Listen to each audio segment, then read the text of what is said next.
Hello. Welcome to today's session of Selling the Couch. Today's episode is a special one. This is actually the 400th episode of the Selling the Couch podcast. 10 years, 400 episodes. Honestly, it still feels very surreal to say that. Back in 2015, I recorded the first episode of the podcast in this room, but we had just moved in and I didn't have any of the fancy equipment, no fancy marketing plan, just a deep desire to serve our field, who was all of us who were trying to figure out this whole thing in business. I had no idea where any of this would lead, and now, a decade in, I want to use this milestone to reflect on a few things, not on podcasting strategy or download numbers, but on something a little bit more meaningful, which is what happens if we stay the course long enough for the quiet rewards to find us.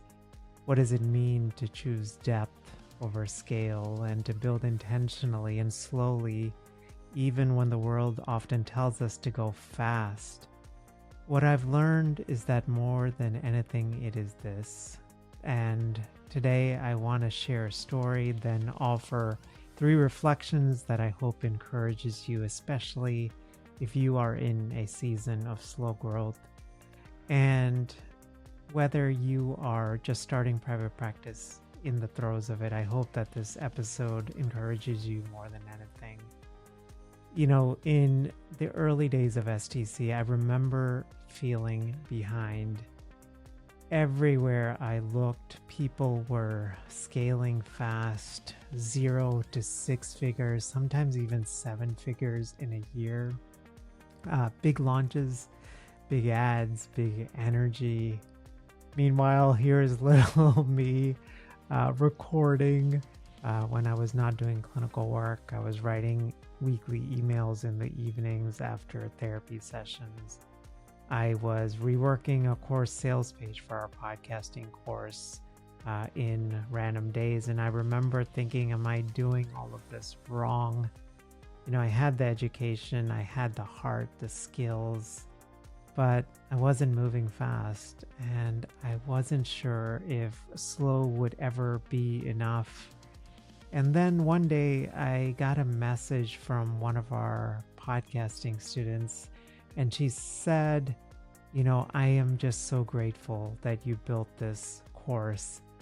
I sat there and I let the words wash over me, because what I had hoped to build wasn't a flashy product. It was an experience that felt like I was caring. And in that moment, something clicked. Speed makes noise, but depth builds roots. It's not actually about being everywhere. It's about showing up faithfully where it matters. That message changed how I saw everything. My pace, my offers, my definitions of success.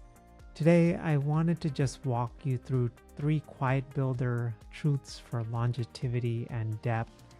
1, slow growth is often the healthiest growth. I know this isn't really the advice that most of us get in business, but fast growth is often brittle. It's optimized for visibility, not sustainability. Slow growth gives us the time to mature our voice, to heal your money mindset, test things in the shadows, build systems without rushing, align our businesses with your life. Before we continue with today's podcast session, you know, over these past several years, I've had the incredible opportunity to speak with hundreds of therapists in private practice, learning what's working for them and all of the things that they're navigating. And one of the real things that we often don't talk about with private practice is all of the different skill sets that you have to gather and accumulate, especially because most of us don't come from a background in business or marketing, and many of us come from things like community mental health or working for a group practice. And for many of us, there's a real potential that in the process of building private practice, that it's you can run yourself into the ground. When before I started STC and when I was doing clinical work, I was part of a group practice, and one of the real things I remember just navigating is it wasn't just about the clients. We had to do a fair amount of admin work, and just all of that admin work really took a toll. And I remember I would spend nights and sometimes parts of weekends trying to do that. And I could tell I was just always on this edge of teetering on burnout. Alma, our podcast sponsor for today, aims to solve that issue. So what they do is it's kind of an all-in-one, especially if you're a solo practitioner that wants to take part or all insurance. So they handle everything on their end, from billing to continuing education to support that makes the real difference, so that you're actually getting reimbursed every 2 weeks while they even wait for insurance, which was a real challenge when I was in the group practice, because the group practice would often have to wait for the insurance to get reimbursed before I could be paid. Alma has a cool unique discount for Selling the Couch listeners. That's over at sellingthecouch.com/Alma. Alma is spelled ALMA, and that includes 2 months absolutely free for you just to check it out. That's over at sellingthecouch.com/Alma. You see, I didn't monetize STC except for a few dollars of Amazon, almost nearly 100 episodes in. But when the pandemic hit, the systems that we had built slowly allowed me to step away from clinical work. I was down to 1 day at that point, and I did this because our daughter was born premature and had some early breathing challenges, and I could protect her and I could protect her grandparents who were caring for her. You know, that moment of slowing down made me realize something, that slow growth really has its power. Second, we often think reputation comes from a single moment, a book deal, a TED talk, a viral post, but it's actually built on something much quieter: consistency. Publishing when you say you will, saying no when something feels off, treating people with kindness even when they're not paying you, following through again and again and again. See, trust isn't a lightning strike, it's a slow burn, and the beauty of longevity is this, that you stop needing to introduce yourself. Your work starts speaking for you. The relationships that you have nurtured over years become the strongest foundation. The people who listen to 40 or 100 episodes or 250 episodes, they don't just trust your expertise, they trust your character. Third, depth protects your nervous system. You see, I didn't realize this. There's a cost to going fast that most people don't talk about. The nervous system feels the burden of constant launches, the anxiety of chasing attention, the fear of being irrelevant if you stop posting. I've been there. I navigated still.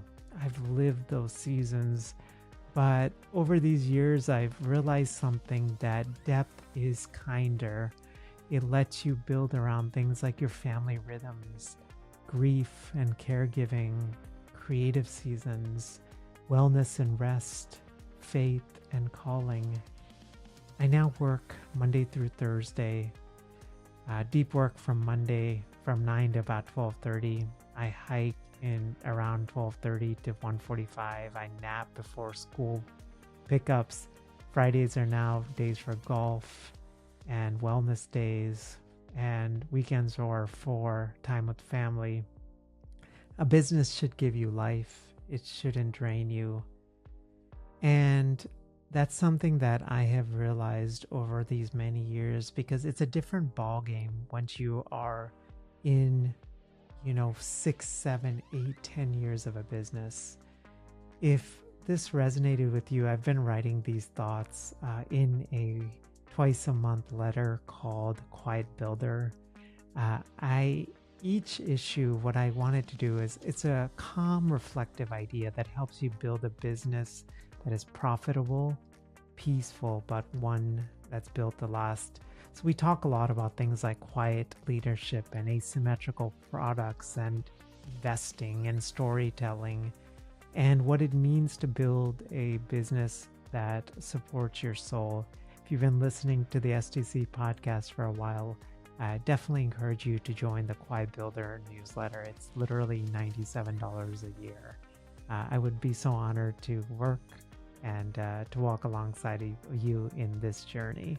Thank you for listening, and here is to the next 400, quietly, patiently, and definitely with care.